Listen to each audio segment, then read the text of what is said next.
Well, hey, Roy High School Woodshop, it's Mr. Sorensen, and today I'm going to show you a really cool project that uses veneers to cover the top of a substrate, and then we're going to carve into it a sign or something that you design on the computer. So stay tuned. Let's take a look at the wall hanging project. The project we are making is this small wall hanging or sign, and really it's just a miniature version of a sign, something like you might see that looks like this. So we're just going to miniaturize that into a little smaller scale so that we can better work with it, store it, and get through it in a more timely manner.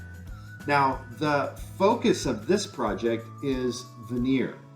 And if I turn this project around, what you notice is that whatever the project is made of is different than the surface out here that you see, because this surface here, this is called a substrate. The substrate has been covered with veneer.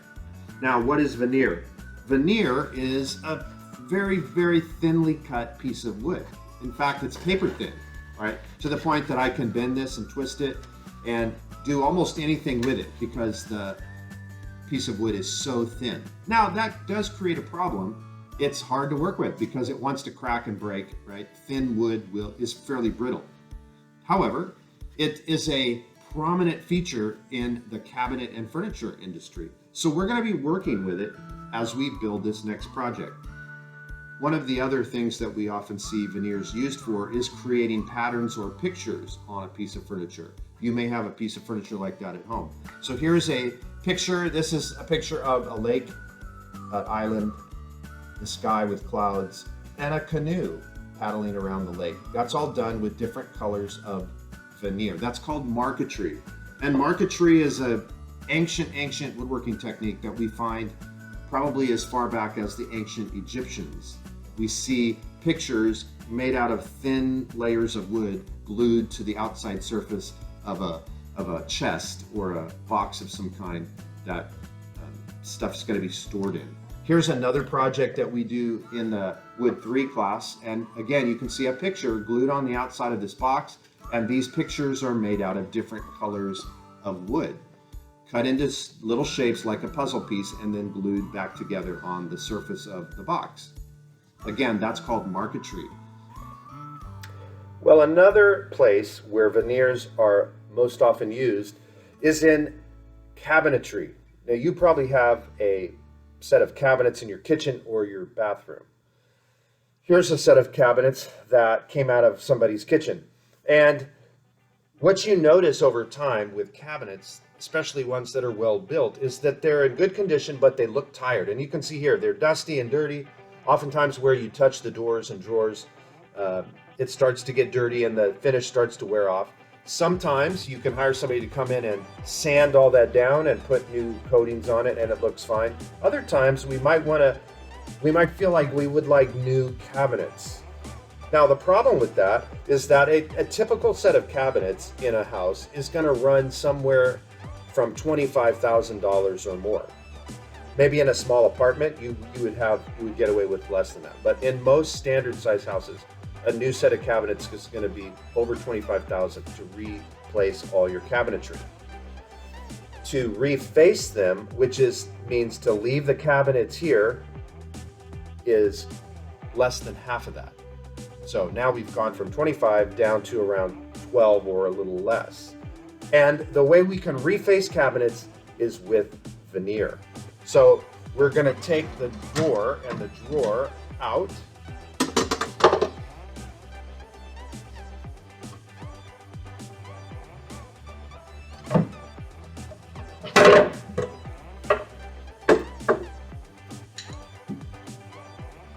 That's going to leave the face frame of the cabinet. Now the face frame is square, so the face frame can be covered with veneer. Just like the wall hanging project that we are going to make, we can spray adhesive on all of the parts of the cabinet, and we can glue a veneer on there.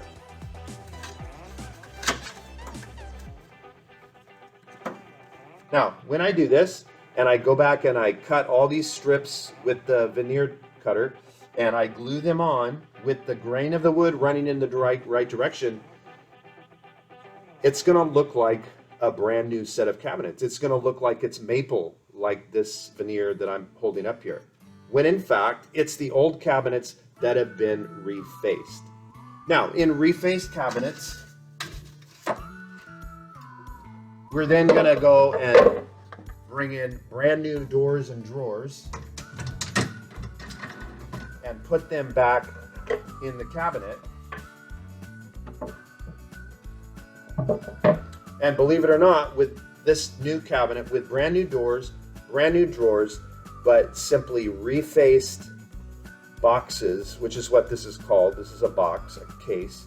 Refaced boxes, the price of the cabinets is cut in half. So refacing kitchen cabinets or bathroom cabinets is another place, it's another industry, it's another job where veneers are quite often used, and to our great advantage, because the cost comes way down by using the veneers. And as is the case with this cabinet right here, it's very well built. It in no way is falling apart or needs to be rebuilt. It simply needs to be cleaned up and covered with a new veneer, and then new doors and drawers should be put back on it. So this is a look at another way veneers are often used in the woodworking industry.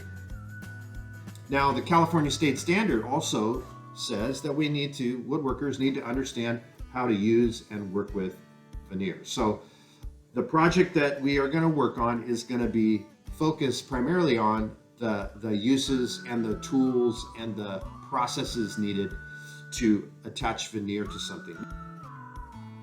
So the main reason that we want to use veneer is cracks.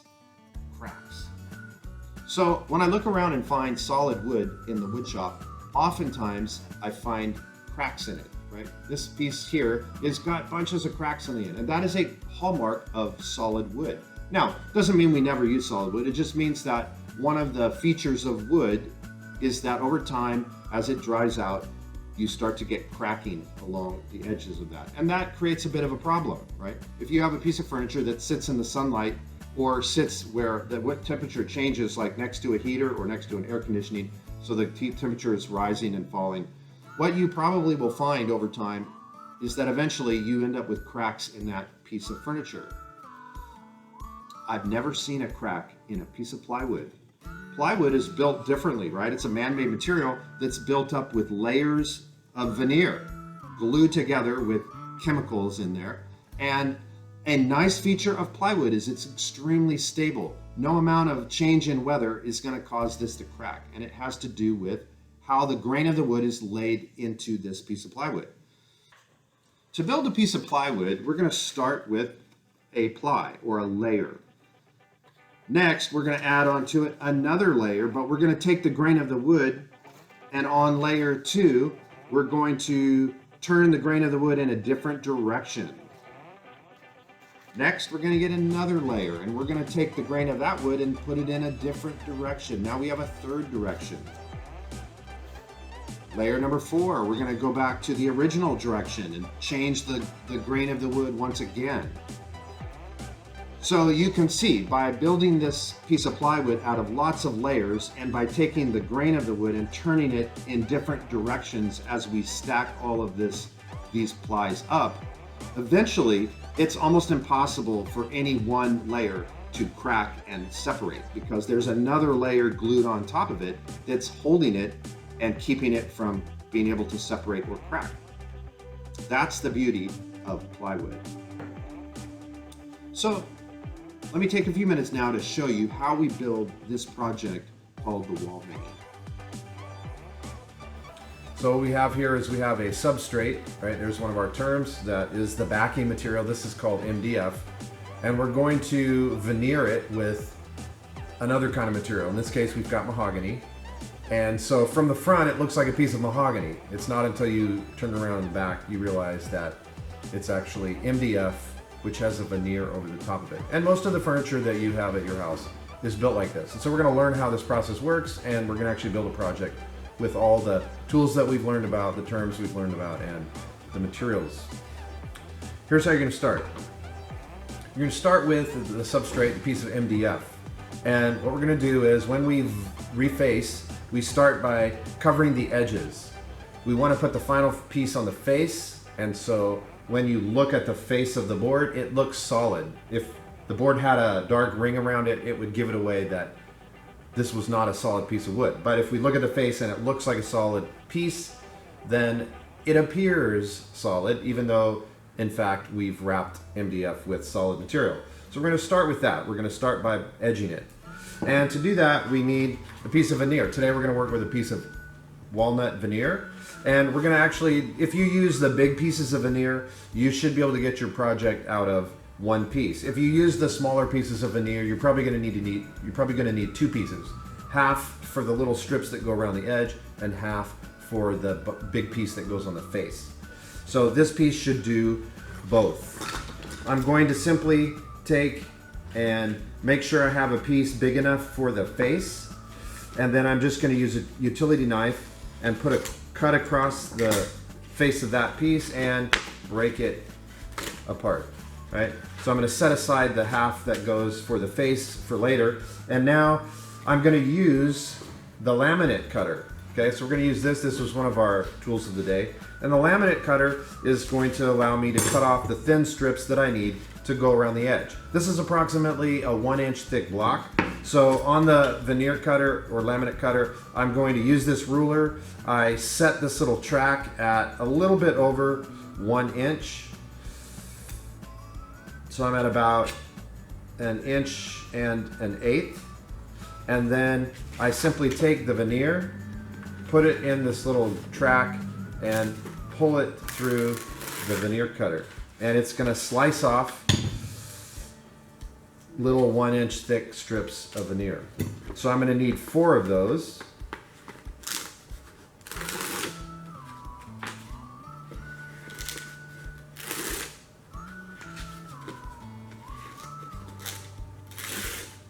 All right, so that easily and with that little bit of mess, I'm now ready to put the pieces around the edge of this. To start with and do the edging, we're going to use some double-sided tape. This is a new product, and normally we would be putting veneer on with contact cement. We will do that a little bit later. We're going to put the face on with contact cement, but we're going to use this double-sided tape to do the edges. I'm going to start with the short edges, and you'll have a book that you're working from that explains this and kind of walks you through these steps. I start with the small edges. So I'm going to put my double-sided tape on there.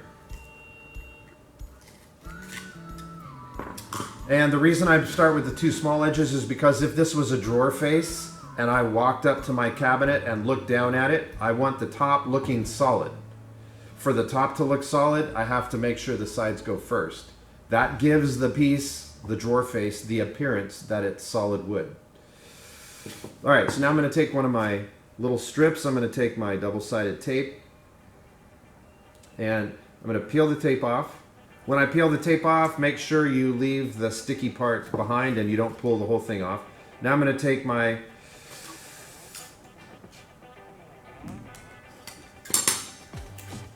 veneer and set my veneer on there. Make sure it's overhanging on all the sides, right? I want it overhanging on all the sides. And to make sure it's stuck on there well, I'm going to hit it with this orange dead blow hammer.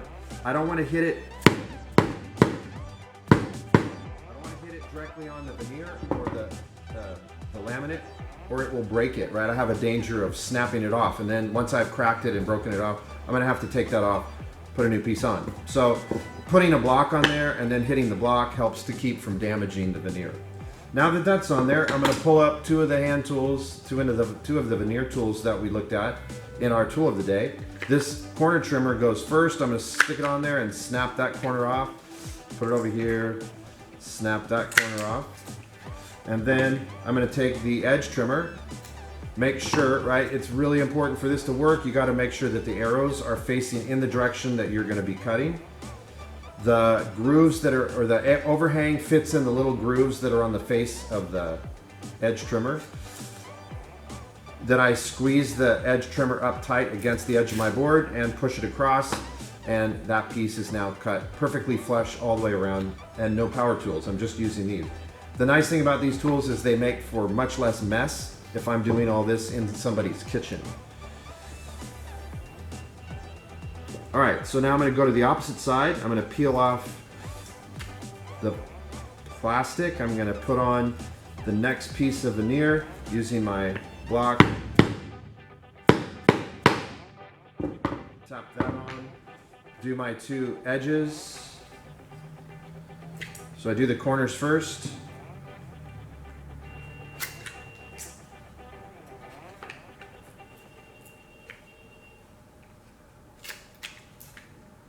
And then the edges. All right, so two ends are done. That looks great. Next, I'm gonna just take my hand sander and just gently make sure that this little piece of veneer doesn't overhang. I wanna make sure they're very flush. So I'm not doing this much. I don't wanna round it over at all. I just wanna touch it like that, make sure things are flush. Now I'm ready to go to the long sides. And the tape, right, like everything that we use in here, the tape is the bigger cost. So please make sure you're not making huge amounts of waste, right? When you cut it, we shouldn't have big long pieces overhanging the side, right? That would be one of the things that would drive our cost way up. All right, so then I'm going to peel off the next side. I'm going to put that on my piece of edge veneer. Tap on that. And I don't want to hit on the veneer itself. I have the danger of breaking it. Use my corner cutter.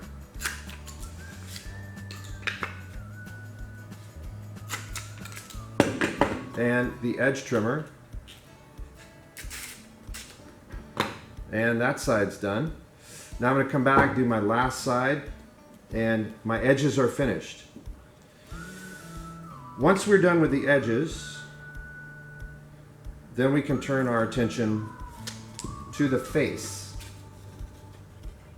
All right, I'll bring my last piece over, set it on there again, making sure everything overhangs. Come back, make sure it's got a secure fit.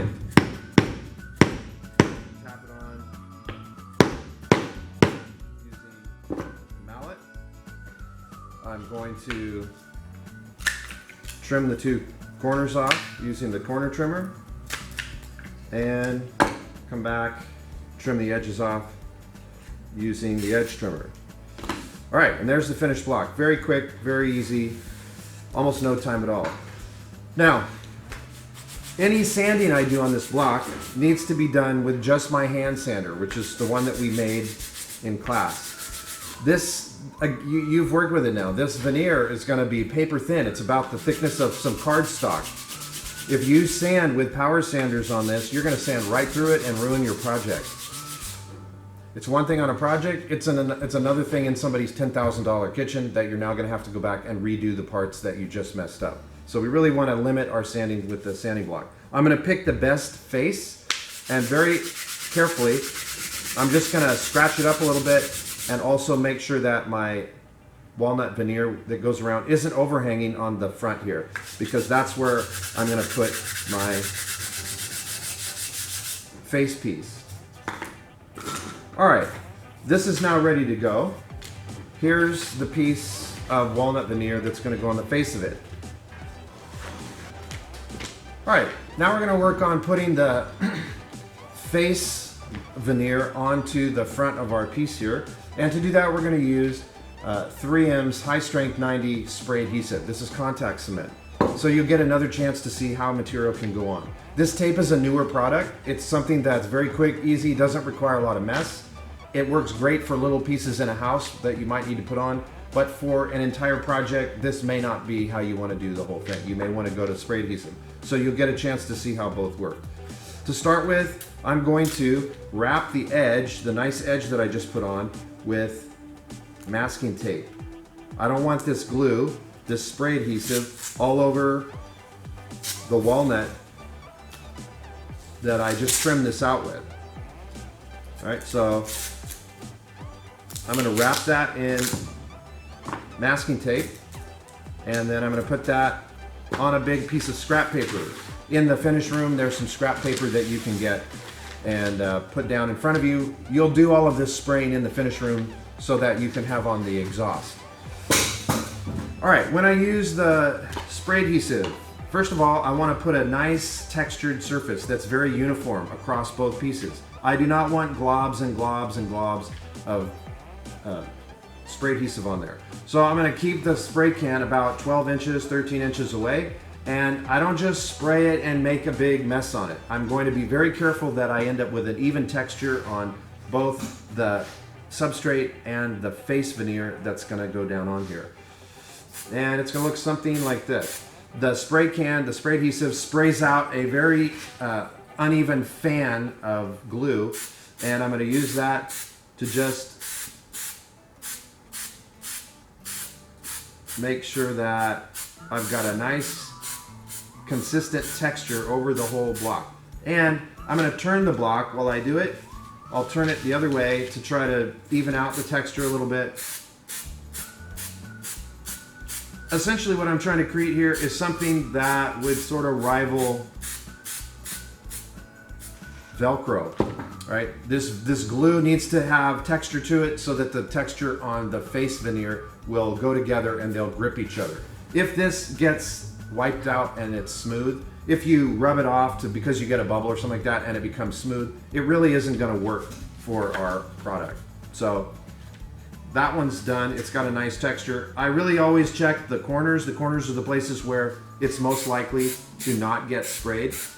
And now I'm going to spray another even coat across the face veneer. And I'm going to also turn it sideways just to kind of help even out the coat. Again, I don't want too much. I don't want it to be a big giant mess. A big giant glob of stuff isn't going to work. All right, so that's about what it should look like. Here's a really good example of the texture and how it should appear so that I get a nice even coat, and that's going to give me a good contact. Now, I'm not ready to put it together yet. Okay, so contact cement works in such a way that all of that we just put on there has to dry. If you rush this because you're in a hurry and you put the two pieces together while they're wet, the guarantee I can make you is they aren't going to stick. The piece is just going to keep peeling off. You're going to say, hey, Mr. Sorensen, this isn't working, and you're going to have to start over. Sometimes we have to cut the piece off. Sometimes we have to try to peel it off. We have to get it all off, including the glue, which is a big mess, and start over again. So you really want to give that time to dry. It should be tacky to your touch, but when you touch it, it shouldn't come off wet on your finger. So here's a piece that's dry. This one is tacky to my touch. This one's tacky to my touch, but they are essentially dry. So that's going to take about 10 or 15 minutes. Now I'm ready to attach this to I'm going to attach the block to the face veneer. And I'm going to do that by setting it in front of me like this. I'm going to set the block upside down on it, make sure that it's overhanging all around, and set that down on there. Now it doesn't want to attach really well unless I give it some pressure like we did on the other side. So I'm going to come back with my block, grab my dead blow hammer, and okay, so I'm going to start by doing it upside down like that, and now I'm going to turn it over one more time.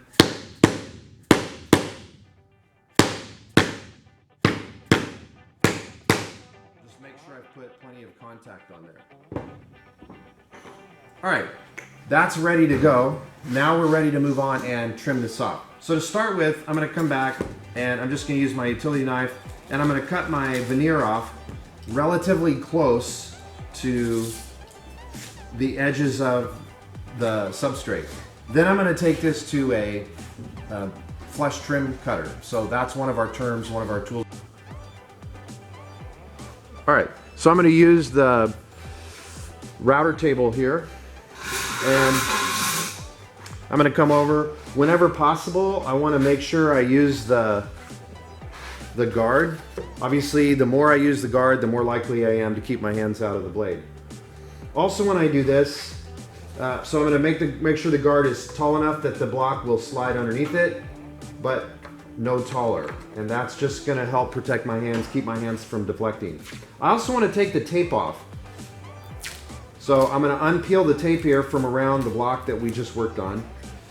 The router bit has that ball bearing wheel on the top, and it will run over all the glue that's been sprayed on here, and it will just bump around this block, and it will leave a really bad edge on it. So before I route it, I'm going to take the tape off. It also has a tendency to burn through the tape and start gumming up the tape and getting the gum all over the router, and it's just a mess. So I'm going to take that off. And to do this, I have to have the router bit sitting out in front of the fence. I can't have the router buried back in the fence like I would normally do for straight pieces, since this has an overhang. All right, with it like that, I'm now going to route it, and I'm going to start with the end grain first, like we would normally do, because we're never quite sure how the end grain is going to route.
So there's my piece.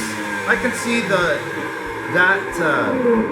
little bit of splintering along the edge of that piece tells me that there's probably some gum and glue and stuff all over that blade. When it's really clean and sharp, it should cut that pretty flat without a lot of that tear out. That's just usually an indication that it's starting to get probably some of the contact cement and glue built up on it. But there it is. That looks good, and now I'm ready to come back and clean that up, and I'm done. I'm simply going to sand it. So let's go back to the table and look at the sanding process.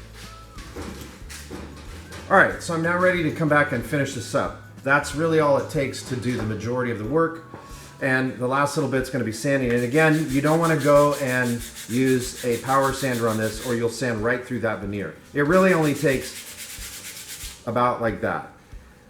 Not a lot. So I'm going to get some of that tear out off of there.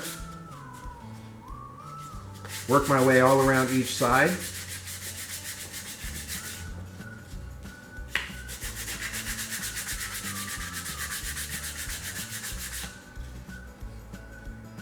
And then I'll come back to the top and do that.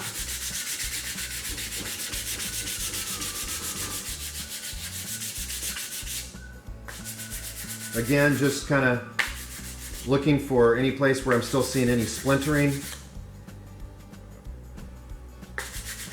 So there's really not a lot of sanding. That's about it. And then the last thing I'm going to do is I'm going to take my sanding block and I'm going to sand at a little bit of a bevel and just knock off the sharpness of each of these edges.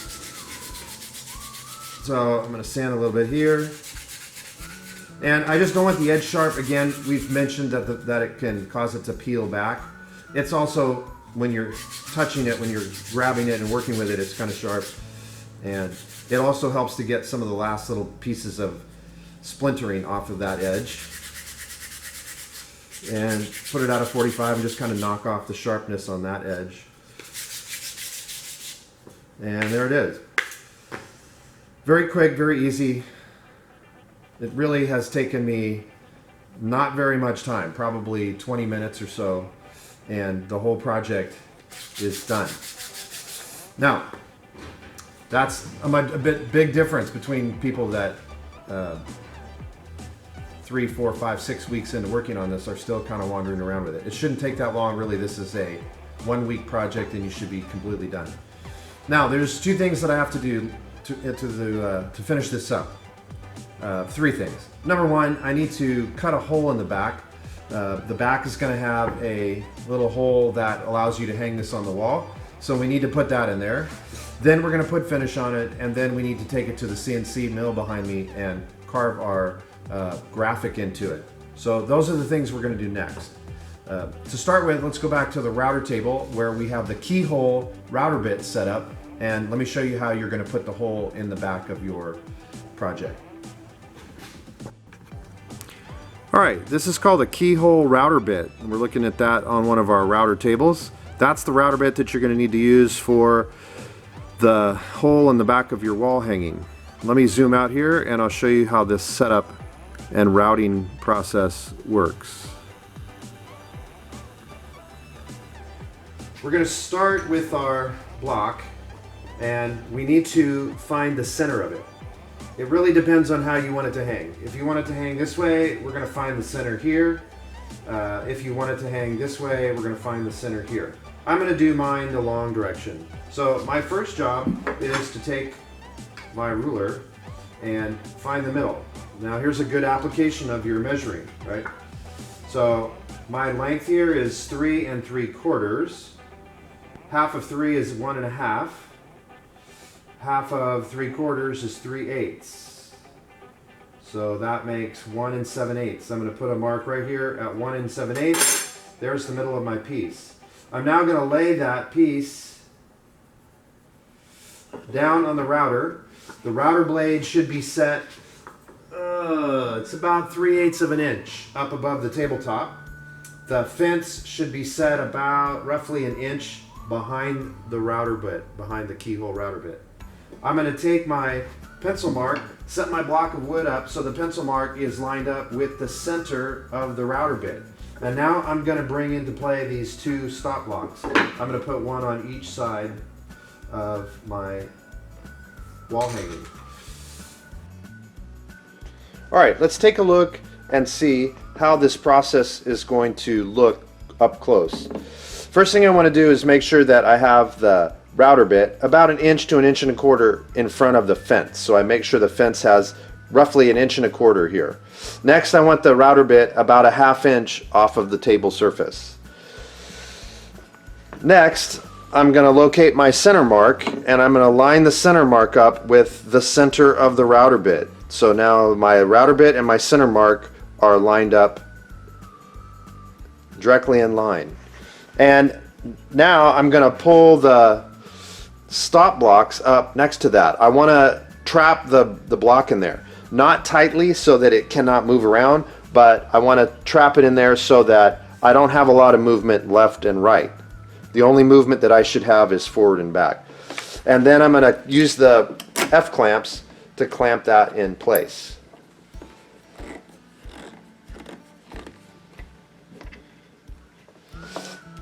Then I'll bring this one and do the same here.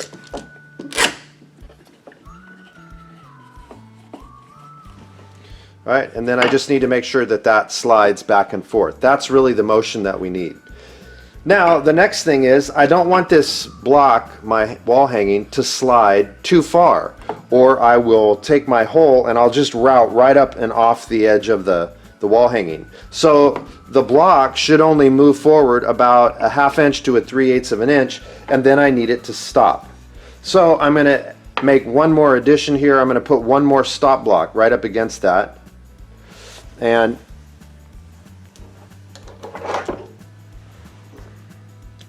with that stop block there so that it limits the movement of the wall hanging back and forth in this direction, I'm going to now use one more clamp and clamp that down to the tabletop.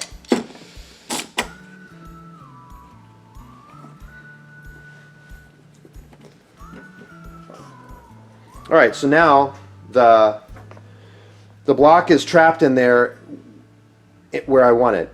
It's now ready to actually route. So here's what the routing process looks like. I'm going to take the block, I'm going to put it up against the fence, and I'm going to hold it like that with my thumbs. My fingers, I'm going to push straight down until I feel it hit something. It's hitting the router bit. Now I'm going to push, and I'll feel the router bit plunge into the block, and I'll hear it.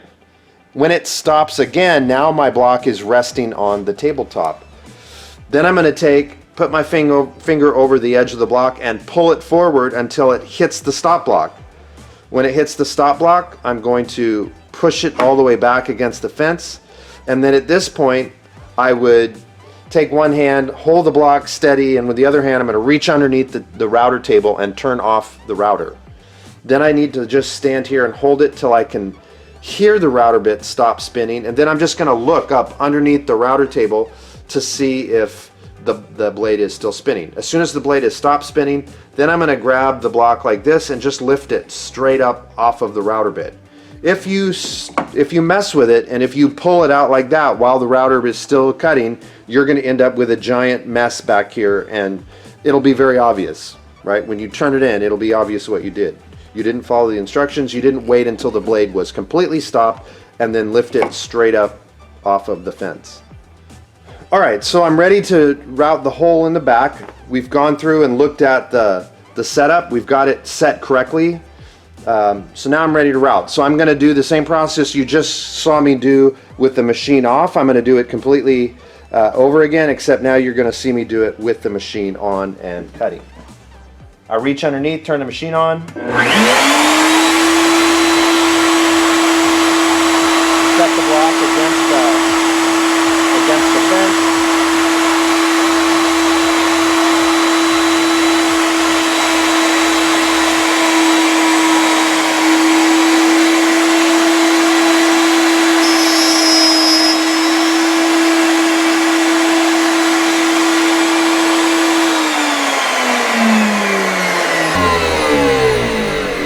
Well, I'll wait for the blade to stop spinning. When it sounds like it's stopped, I'm going to look underneath the table to make sure there's no more rotation, and then I'm going to lift the block straight up and off the router bit. And now when I turn it around, you'll see here's the keyhole.